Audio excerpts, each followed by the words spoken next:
Em entrevista explosiva e desastrosa ao Washington Post, Moraes surtou. Ele desafiou Donald Trump.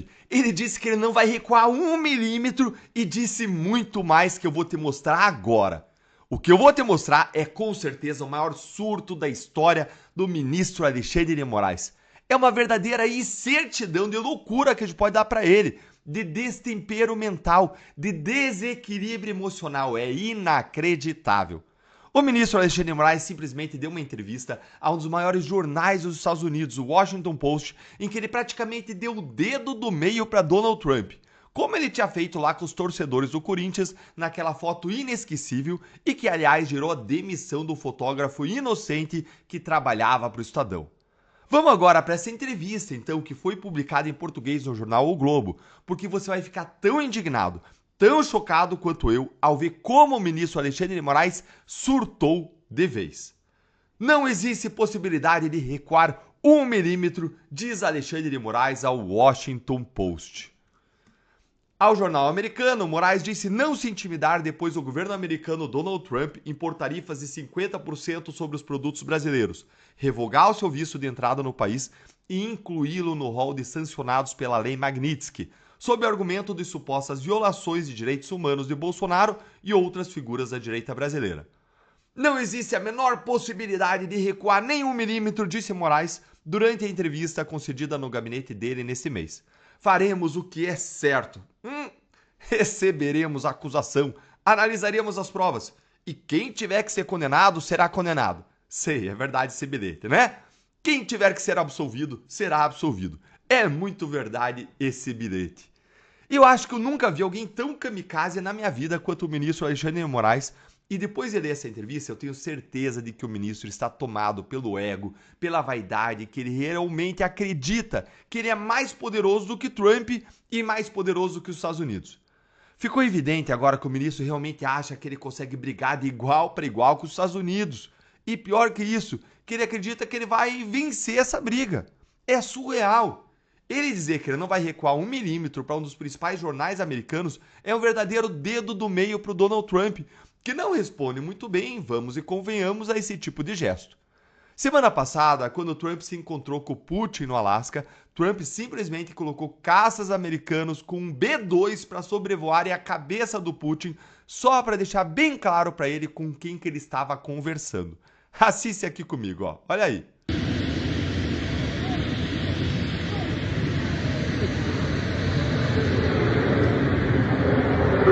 Olha lá.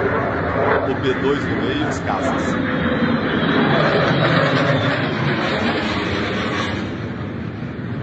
Gente, aquele avião ali no meio que você viu, para quem não sabe, é um B-2. Uma das mais mortíferas e mais poderosas armas do arsenal americano, que foi usado recentemente, inclusive, para atacar aquelas instalações nucleares anti-bunker no Irã. Só tem 21 desses aviões no mundo, ele é invisível a radares, tem capacidade nuclear e o custo dessa arma é de mais de 10 bilhões de reais. É o avião mais caro do mundo. É com isso que o Moraes está se metendo. Mas calma, calma que a loucura do ministro só piora. Continua aqui comigo na reportagem para você ver na entrevista do Moraes. O jornal ouviu 12 amigos e colegas de Moraes. A maioria, segundo o Washington Post, defendeu o ministro como alguém cujas medidas firmes ajudaram a preservar a democracia brasileira em um momento em que o autoritarismo cresce em todo o mundo. Mas outros, vejam, amigos e aliados de Moraes, afirmaram que ele se tornou poderoso demais, que ele cometeu excessos, o que teria colocado a legitimidade do STF em risco. Moraes discordou. Ele disse que o Brasil havia sido infectado pela doença do autoritarismo e que seu papel seria aplicar a vacina. Que médico, hein? Não há como recuar daquilo que devemos fazer, afirmou. Digo isso com total tranquilidade. Isso aqui é megalomania pura. Quanta vaidade e quanta distorção da realidade. Vejam como Moraes realmente acredita, no fundo da sua alma, que ele é o verdadeiro salvador da democracia. Ele diz combater o autoritarismo quando ele mesmo é o autoritarismo em pessoa no Brasil. Eu vou pular essa parte aqui seguinte, aqui, que o Washington Post aqui vai falando do inquérito das fake news, explica como que ele foi criado, mas importante, o Washington Post omite aí os fatos mais importantes e relevantes. como que foi aberto o inquérito às fake news originalmente para investigar procuradores da Lava Jato, incluindo eu mesmo, como esse inquérito foi usado depois pelos ministros do STF para encerrar as apurações feitas pela Receita Federal de possíveis crimes de lavagem de dinheiro cometidos pelos próprios ministros do STF e familiares, crime esse sob investigação na Receita, como que esse inquérito foi usado para censurar a revista Cruzoé por conta da reportagem O Amigo do Meu Pai. Nada disso aí tá na entrevista. É estranho, né? Como que um jornal com a tradição do Washington Post simplesmente não fez o dever de casa, hein? Será que isso tem a ver com o fato de que o jornal é progressista, de esquerda, chegando a endossar candidatos democratas em quase todas as eleições presidenciais americanas? Bora aqui para mais uma amostra da loucura do Moraes. Esse é um processo legal legítimo, rebateu Moraes. 179 testemunhas já foram ouvidas. Questionado se ele teria poder demais, Moraes rejeitou a ideia. Ele disse que seus colegas do Supremo já revisaram mais de 700 decisões suas após recursos. Você sabe em quantas que eu perdi? Questionou Moraes. Nenhuma. Ah! Gente, que burrice que é essa? Que estupidez é essa? O fato de que Moraes ganhou 700 recursos prova exatamente o contrário do que ele quer provar. Prova que ele sim tem poder demais, poder incontrolável, sem checagem, sem qualquer restrição, sem qualquer controle por parte dos seus colegas.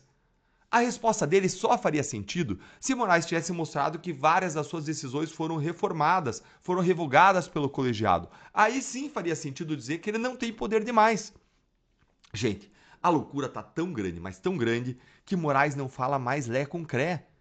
E como os jornalistas que não apontaram isso, hein? Como que eles não colocaram o dedo na ferida e mostraram isso?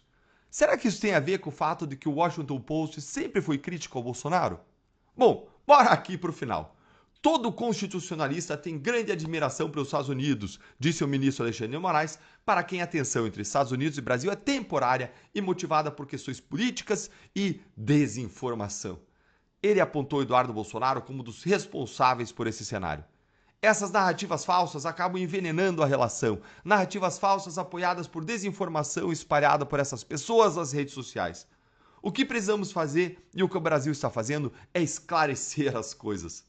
Gente, ele está tratando aqui o Trump, os Estados Unidos, como se fosse um idiota, como se não tivesse fonte de informação, as melhores agências de informação do mundo. E segue aqui, ó, Moraes comentou ainda sobre a perda das próprias liberdades pessoais. É agradável passar por isso? Perguntou. Claro que não é agradável. Queria ver se ele falava se é agradável ou não. As pessoas estão sendo perseguidas, presas injustamente, que podem ir mofar na cadeia por conta de uma perseguição injusta. Moraes, se eu ser sincero com você, dane-se a sua liberdade. Você tinha que estar sendo processado, investigado criminalmente. Você tinha que responder pelos seus crimes. Isso aqui é pouco perto do que você tem que, por justiça, passar. Agora, isso é muito quando você vai olhar para aquelas pessoas perseguidas indevidamente pelo 8 de janeiro. As pessoas estão sendo processadas sem provas, com distorções, uma verdadeira perseguição e ditadura judicial. Aí sim, essas pessoas estão sofrendo. Como a família do Clesão que morreu, como a família da Débora sem a mãe, como a família de tanta gente que não deveria estar na cadeia e está. Mas, segundo Alexandre de Moraes, enquanto houver necessidade, a investigação vai continuar. Como assim, enquanto houver necessidade? Todo mundo preso, acusado, processado, censurado. Ninguém que é acusado tem um cargo ou poder para fazer qualquer coisa. Quem que é uma ameaça hoje, Moraes? Como o Washington Post não te contou, eu conto para você que está aqui comigo quem que é uma ameaça. Alexandre de Moraes, ministro do STF do Brasil. E ele fala que existe uma doença do autoritarismo. E aí ele foi tratar essa doença. Sabe como é que ele tratou? Com muito mais autoritarismo, envenenando o Brasil. Eu não tenho mais condições de comentar essa loucura sem correr o risco de eu mesmo aqui enlouquecer, coringar ou então ser preso. Eu vou deixar o comentário final com você.